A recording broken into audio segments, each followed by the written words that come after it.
This is me. I'm about to fly out to Colorado to buy a four-wheel drive box truck to convert into a mobile tiny home. This video will show the cross-country trip I took to get what seems to me like the ultimate foundation for the unique build-out that I have planned. By the way, this is a little brown creature that likes to follow me around. He won't be joining me for this trip because I expect to be in some less than ideal circumstances throughout the next couple days.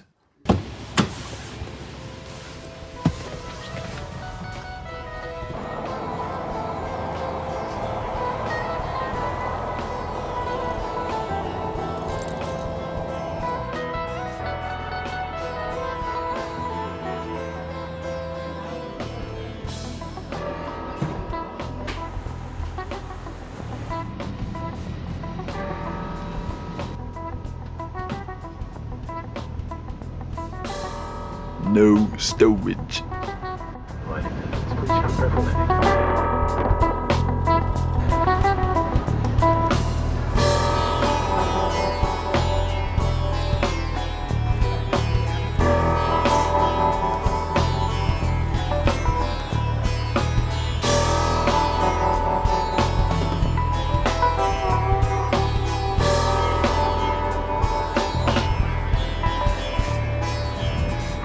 Alright, here's the plan.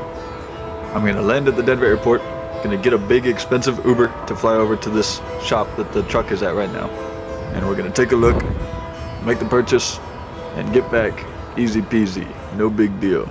There's just a blizzard going on throughout the country right now though, so that might pose an issue.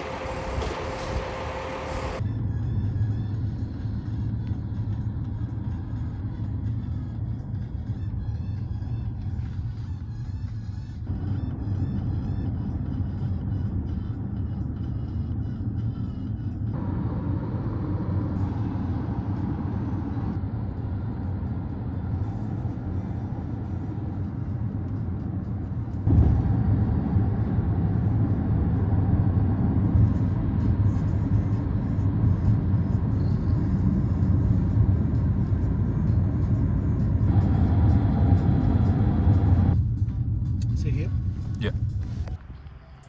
Upon initial inspection, the truck seemed to be in working order. It had a big box, large enough for me to stand all the way up in, and it had a few remnants from its woodworking career with the previous owner. But yeah, it's very common that people have these repaired, modified, worked on, so there's a big industry behind it, so you don't have to worry about it being like obscure, or like there's definitely people. Yeah.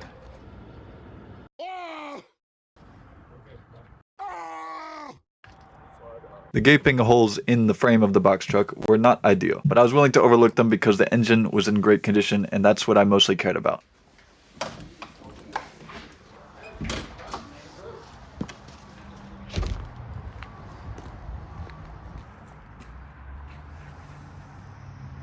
Having legally secured the four-wheel drive box truck, it was now time to make the cross-country trip back to Georgia from Colorado. The giant blizzard covered by the news going through the area at the time was my main concern at the moment, as I would more than likely be sleeping in my truck tonight. The interior of the truck seemed just spacious enough to sleep in, so I was going to test that out tonight and see just how capable it is in its current state to be used as a place to stay.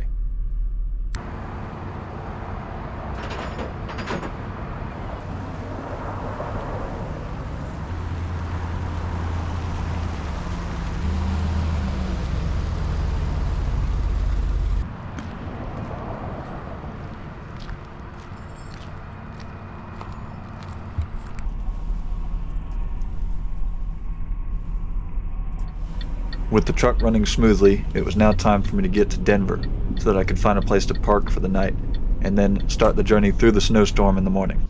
But first, I needed to top off my fuel and grab some food for the road.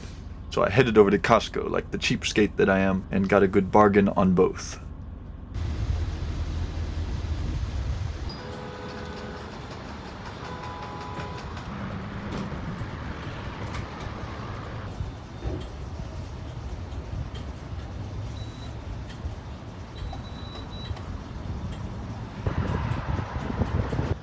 And hey, it looks like you just might be able to fit this box truck into a parking spot after all. It's pretty tight though, just barely fits.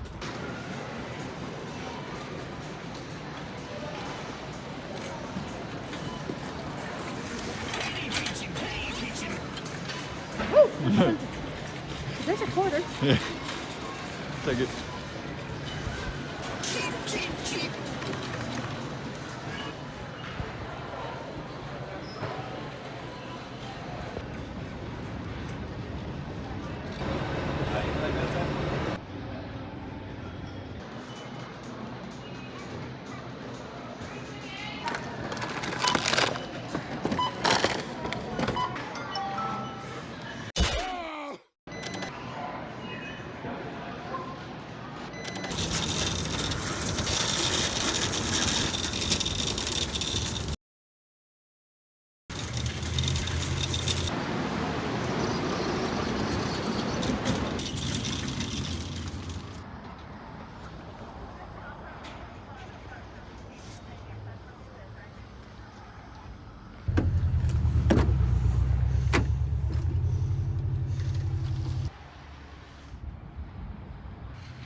Now to figure out how to use a box truck latch. These locks are kind of weird, and I'm not sure if this one is broken, but I have to lift up on the dangler mechanism on the right to allow the twisty bit to secure properly.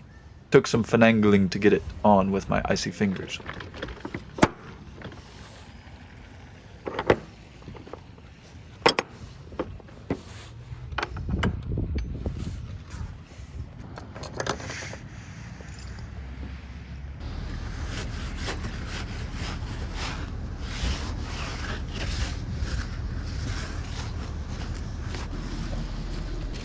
Ah, looks like we have another box truck. After searching for months for a box truck, I'm starting to get neuron activation every time I see one in the wild.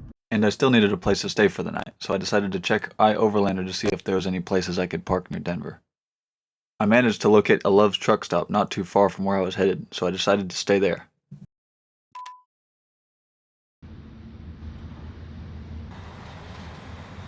As I got to the Love's, I started to realize that maybe the rumors may be true.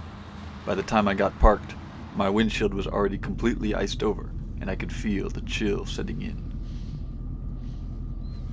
I decided to prepare a hearty meal consisting of a piece of flatbread, topped with a chunk of the finest Costco chicken, and some frozen guac for good measure. The lifted glove box lid makes for a useful but risky dinner table. Details are taking shape as to exactly what the primitive restrictions will be for servers running the game mode, and as you can see, what will be available. Primitive mode will be devoid of scientists too, and a number of monuments will be taken. We're also, of course, getting lots of new items, as shown already. This will be the setup for tonight, with some tangerines, guac packs, and hope. As insulation against the cold, I tried to get some sleep for an endless drive through the storm in the Midwest USA tomorrow. Oh yeah, and don't forget the freaky toe socks that I bought recently. My warmest article of clothing, my puffy jacket, will have to be sacrificed and used as a pillow.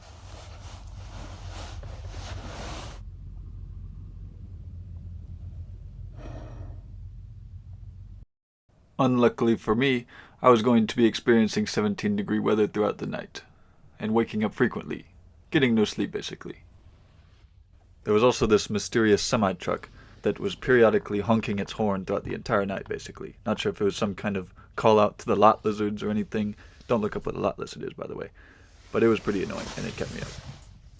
After freezing and getting pretty much no sleep for many hours, I decided it would probably be worth it to start up the heaters on the truck for a few minutes to get a temporary escape from the cold and get some sleep for the drive ahead. After breaking out of the snowy crust that had appeared as my truck slowly turned into an igloo throughout the night, I made my way into the truck stop to grab some supplies. But not before taking in the lovely soundscape that is a busy American gas station at 8 o'clock in the morning in January.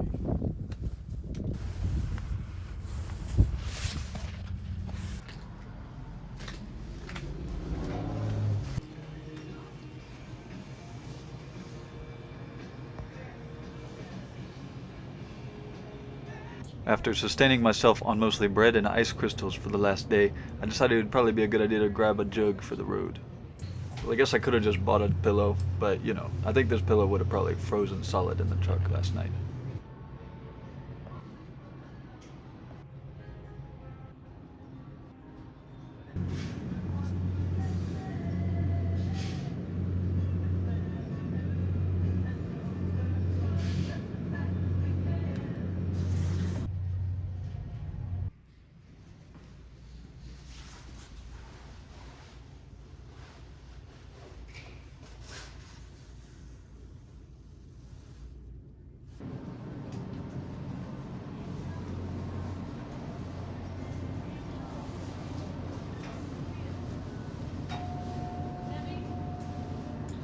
Now, I'm pretty entranced by anything solar powered, so I was pretty fascinated by these little blinky solar keychains.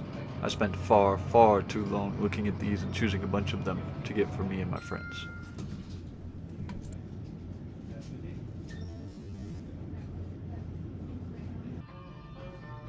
I'm looking forward to adding all kinds of attachments like this to the truck. I tell you what, I got big plans.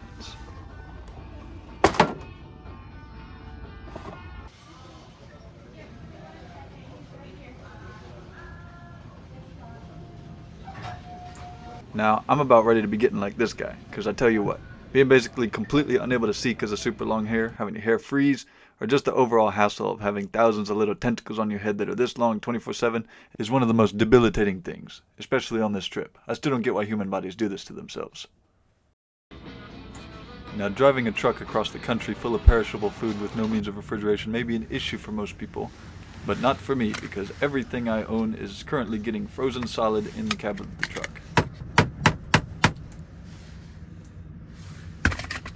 And do not let me catch you sleeping on the semi-frozen fruit cups, okay? These are like gold to me throughout this trip. But before hitting the road, I decided to try my luck ordering a free McDonald's salad from an ancient coupon that's been buried deep in my wallet for quite a very long time, on the verge of crumbling to dust even. Okay, well that immediately didn't work. Turns out McDonald's outlawed salads years ago, so I shamefully left the establishment with no nourishment. Who would have thought McDonald's customers wouldn't like salads on the menu?